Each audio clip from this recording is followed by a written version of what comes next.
जय श्री गणेश, जय श्री कृष्णा।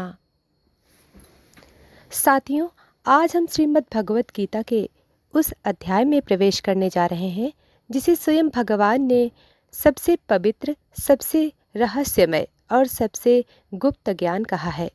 ऐसा अध्याय है जो साधारण मनुष्य को साधु बना दे, साधु को सिद्ध बना दे और सिद्ध को परम शांति तक पहुंचा दे।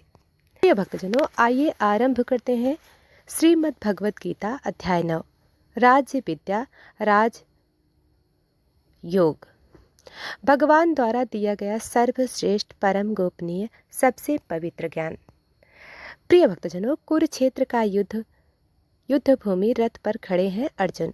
उनके चेहरे पर युद्ध का भय नहीं, बल्कि अपने कर्तव्य और जीवन के उच्छेद की उलझन है। भगवान श्री कृष्ण मुस्कुराते हुए अर्जुन से कहते हैं, अर्जुन, अब मैं तुम्हें वह ज्ञान दूंगा जो राज विद्या है, सबसे बड़ी विद्या है और राज गुहा है, सबसे गहरा छिपा हुआ सत्य। यह ज्ञान इतना पवित्र है कि पापों को नष्ट कर देता है, मन को प्रकाशमय बनाता है, भक्ति को सरल बना देता है और आत्मा को भगवान से जोड़ देता है। भगवान श्री कृष्ण कहते हैं, क्योंकि तुम मेरे प्रिय भक्त हो, इसलिए मैं यह गोपनीय ज्ञान तुम्हें बताने जा रहा हूँ। यही है अध्याय 9 की शुरुआत। कृष्ण अर्जुन को बताते हैं राज विद्या, सत्य ज्ञान, उत्तम ज्ञान, ऐसा ज्ञान जिसके बाद और किसी ज्ञान की आवश्यकता ही नहीं। जीवन और मृत्यु दोनों के रहस्यों को समझाता है। परमात्मा का रहस्य, ब्रह्मांड में ईश्वर का छिपा हुआ स्वरूप, ईश्वर का संसार को धारण करना, ईश्वर का हमारे भीतर होना, यह दोनों ज्ञान अर्जुन को इसलिए दिए जा रहे हैं क्योंकि वह शुद्ध हृदय और समर्पित भक्त है। प्रिय भक्तजनों, कृष्ण का ब्रह्मांड रहस्य, मैं सबको धारण करता हूँ। भगवान श्री कृष्ण कहते हैं, अर्जुन, यह पूरा जगत मुझसे भरा है। मैं इस संसार का आधार हूँ, परंतु मैं इस संसार में बंधा हुआ नहीं। यह गहरा रहस्य है। भगवान सब जगह हैं, लेकिन किसी स्थान से बंधे नहीं। वे सब प्राणियों को धारण करते हैं, परंतु किसी का बोझ उन पर नहीं। यह है निर्गुण और सगुण दोनों रूपों का रहस्य। प्रिय भक्तजनों, जैसे हवा आकाश में चलती है, कृष्ण समझाते हैं, जैसे वायु आकाश में स्थित होकर सब ओर फैलती है, वैसे ही जीव मुझ में स्थित है। इससे अर्जुन यह सीखता है, जीव भगवान के भीतर है, भगवान जीव में है, फिर भी भगवान स्वतंत्र है, वह अविनाशी है। यह योग का सर्वोच्च सिद्धांत है। कृष्ण भगवान कहते हैं, सृष्टि मेरी इच्छा से होती है, प्राणियों का जन्म मेरे नियम से होता है, प्रलय मेरे आदेशों से आती है, सब कुछ प्रकृति मेरे अधीन काम करती है। अर्जुन, प्रकृति मेरी अधीन शक्ति है, जिसके द्वारा मैं बार बार संसार की रचना करता हूँ। फिर भी भगवान स्वयं कर्मों से अछूते और अक्रिय होते हुए भी सर्व करता है। भगवान श्री कृष्ण बताते हैं, दुष्ट लोग भगवान को मानव मानते हैं, अहंकारी लोग भगवान को नहीं पहचानते, परंतु भक्त उनका नाम, लीला स्वरूप, सेवा, जप और पूजा करते हैं। ऐसे भक्त पाप रहित बन जाते हैं, ईश्वर की कृपा को प्राप्त करते हैं, जन्म मरण से ऊपर उठते हैं। कृष्ण का भक्ति रहस्य, जो मुझे प्रेम से भजता है वह मेरा है और मैं उसका हूँ। ईश्वर कठिन पूजा नहीं मांगते, न कठोर तप, न यज्ञ, न विधि विधान।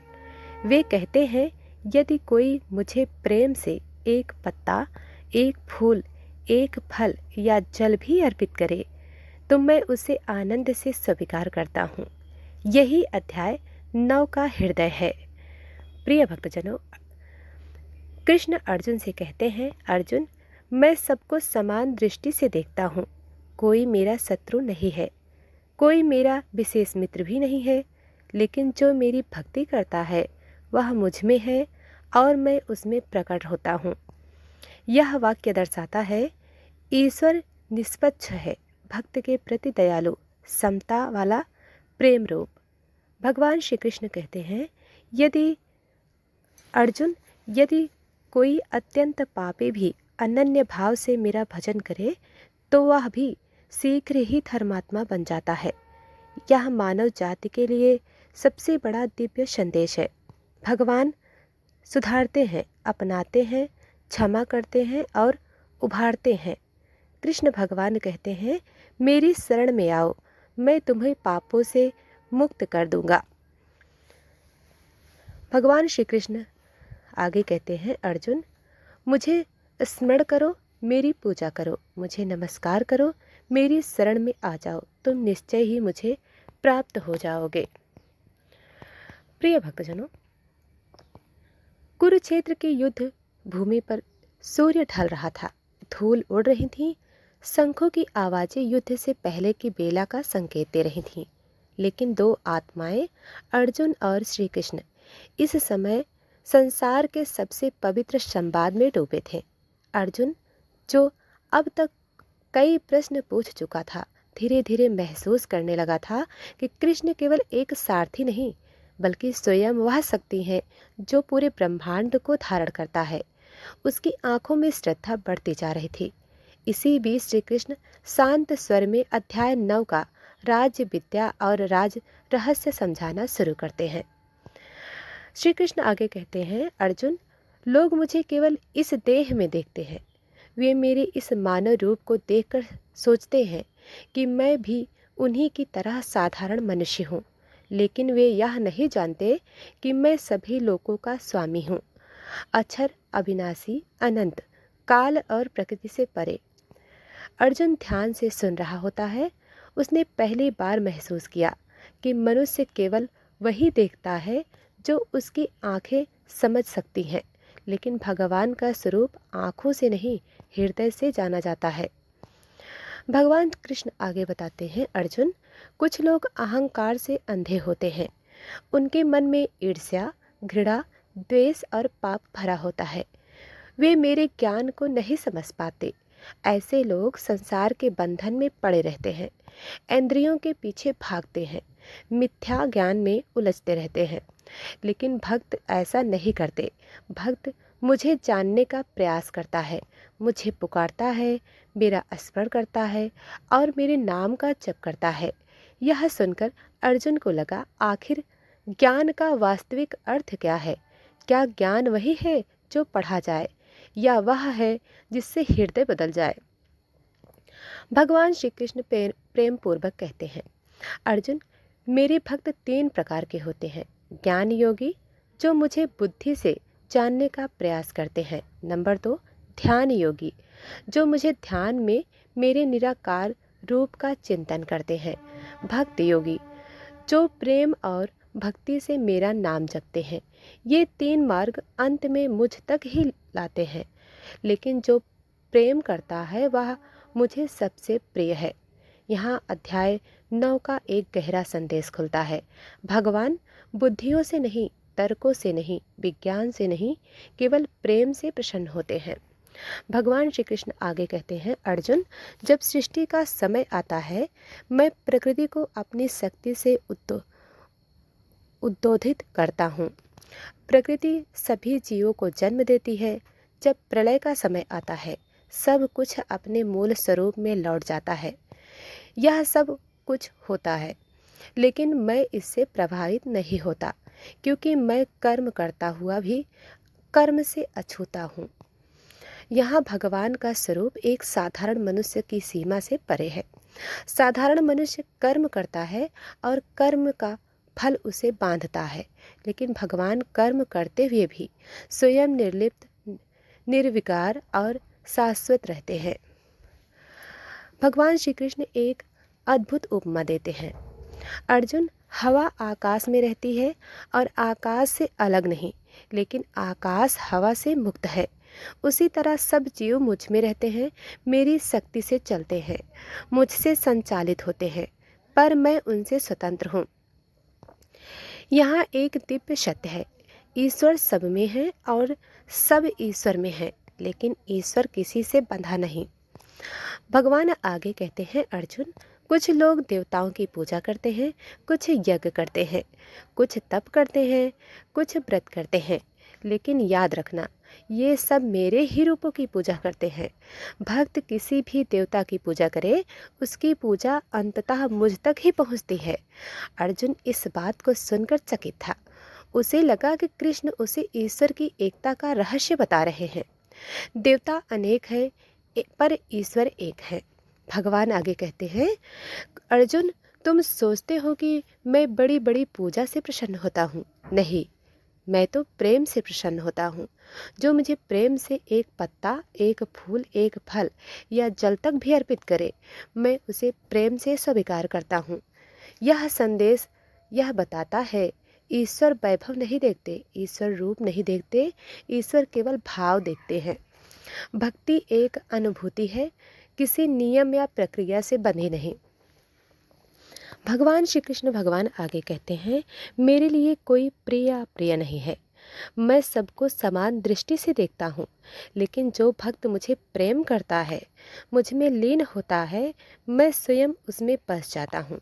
यह शब्द सुनकर अर्जुन का हृदय भर आता है। उसे लगा कि भगवान केवल सर्वशक्तिमान नहीं, बल्कि अत्यंत दयालु, अत्यंत कृपालु और अत्यंत प्रेममय हैं। प्रिय भक्तजनों, यह अध्याय का सबसे महान वाक्य है। कृष्ण भगवान आगे कहते हैं, अर्जुन, यदि कोई अत्यंत पापी भी अनन्य भाव से मेरी शरण में आ जाए तो वह शीघ्र ही धर्मात्मा बन जाता है। यह मानव जाति के लिए सबसे बड़ा वरदान है। पाप चाहे कितने हों, अतीत चाहे कैसा भी हो, भूले चाहे जितनी भी हों, यदि भक्ति की लौ जले तो ईश्वर क्षमा कर देता है। तो प्रिय भक्तजनों, यह वाक्य दुखी, टूटा हुआ, निराश, दोषी, मोहग्रस्त और हर मनुष्य के लिए जीवन में प्रकाश भरने वाला मंत्र है। भगवान श्री कृष्ण आगे कहते हैं, अर्जुन, मुझे स्मरण करो, मेरा नाम जपो, मुझे प्रणाम करो, मेरी शरण में आओ, तुम निश्चय ही मुझे प्राप्त हो जाओगे। इस वाक्य में भक्ति, ज्ञान, तप, योग, ध्यान, प्रेम सबका सार छिपा हुआ है। प्रिय भक्तजनों,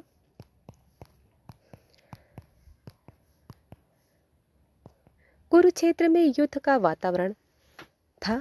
चारों ओर शंख, रणभेरी और सैनिकों की आवाज़ें पर रथ पर बैठे दो व्यक्तियों के बीच इस समय हो रहा था सभी युगों का सर्वश्रेष्ठ संवाद। अर्जुन की जिज्ञासा बढ़ चुकी थी। भगवान श्री कृष्ण ने मुस्कुराकर अध्याय 9 की शुरुआत की है। श्री कृष्ण बोले, अर्जुन, अब मैं तुम्हें वह ज्ञान बताने जा रहा हूँ जो सबसे श्रेष्ठ है, सबसे पवित्र है, सबसे गुप्त है, सबसे सीधा है और जिसका फल सीधे आत्मा को प्राप्त होता है। यह ज्ञान दुख नहीं देता, यह केवल शांति देता है। अर्जुन विस्मित था। उसने सोचा, आखिर कौन सा ज्ञान इतना महान हो सकता है जिसे भगवान स्वयं भी राज विद्या कह रहे हैं। भगवान श्री कृष्ण ने आगे कहा, अर्जुन, लोग मेरे इस मानव रूप को देखकर मुझे एक साधारण मनुष्य समझ लेते हैं। वे यह नहीं जानते कि मैं इस सृष्टि का स्वामी हूँ, सबका आधार, सबका रचयिता, सब में व्याप्त, सबके भीतर बैठा परमात्मा हूँ। मानव की यही सबसे बड़ी भूल है, वह ईश्वर को अपने समान समझ लेता है।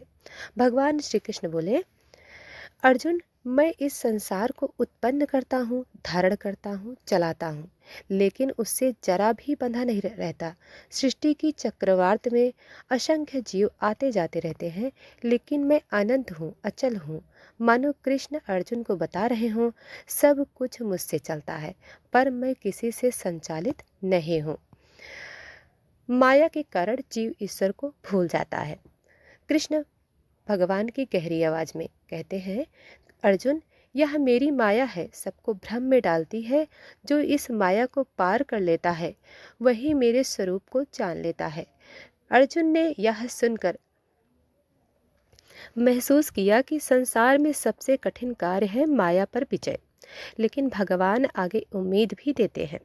भगवान श्री कृष्ण कहते हैं, मेरे भक्त चार प्रकार के होते हैं, दुखी, अर्थार्थी, जिज्ञासु, ज्ञानी, पर उनमें भी ज्ञानी जो मुझे ही सब कुछ मानता है वह मुझे सबसे प्रिय है। लेकिन भगवान आगे कहते हैं, अर्जुन, सभी भक्त मुझे प्रिय है, बस मन में प्रेम होना चाहिए। कृष्ण भगवान आगे कहते हैं, अर्जुन, मैं सबके बहुत पास हूँ, सबके हृदय में हूँ, हर श्वास में हूँ, पर लोग मुझे दूर समझते हैं। क्यों? क्योंकि मन शुद्ध नहीं, अहंकार भारी, मोह में उलझे, ज्ञान का अभाव, इसलिए मनुष्य ईश्वर को नहीं देख पाते। भगवान श्री कृष्ण आगे कहते हैं, अर्जुन, जैसे हवा आकाश में रहती है, हालांकि आकाश उससे अछूता है, वैसे ही सब जीव मुझ में हैं, पर मैं किसी से बंधा नहीं हूँ। यह ज्ञान अध्याय 9 का हृदय है। प्रिय भक्तजनों, कृष्ण बताते हैं, अर्जुन, जो लोग विभिन्न देवताओं की पूजा करते हैं, कोई सूर्य की, कोई शिव की, कोई अग्नि की, कोई इंद्र की, परंतु वे सब मेरी ही पूजा करते हैं, क्योंकि मैं ही सर्वव्यापी हूँ। यहाँ भगवान एकता का अद्भुत सिद्धांत कहते हैं। देवता अनेक हैं, पर ईश्वर एक है। भगवान कहते हैं, हे अर्जुन, जो मुझे प्रेम से एक पत्ता, एक फूल, एक फल या जल भी अर्पित करे, तो मैं उसे अत्यंत प्रेम से स्वीकार करता हूँ। यहाँ सबसे बड़ा संदेश है, ईश्वर को धन नहीं चाहिए, भव्य पूजा नहीं चाहिए, नाम यश नहीं चाहिए, उन्हें बस प्रेम चाहिए। यह अध्याय सबसे क्रांतिकारी वाक्य है। भगवान श्री कृष्ण आगे कहते हैं, अर्जुन, यदि कोई अत्यंत पापी व्यक्ति भी अनन्य प्रेम से मेरी शरण में आ जाए तो वह शीघ्र ही धर्मात्मा बन जाता है। यह वचन संसार के हर टूटे थके रोते हुए मन के लिए एक नई शुरुआत है। प्रिय भक्तजनों, स्त्रियां, वैश्य, शूद्र सभी मेरे प्रिय हैं। भगवान श्री कृष्ण कहते हैं, अर्जुन, जो भी व्यक्ति मेरा नाम लेता है, मेरी शरण में आता है, वह मोक्ष प्राप्त कर सकता है। जाति, लिंग, धन कोई बाधा नहीं। यह गीता का समानता का सबसे दिव्य संदेश है। कृष्ण भगवान अंतिम उपदेश देते हैं, अर्जुन, मेरा स्मरण करो, मुझे नमस्कार करो, मुझ में मन लगाओ, तुम निश्चय ही मुझे प्राप्त कर लोगे।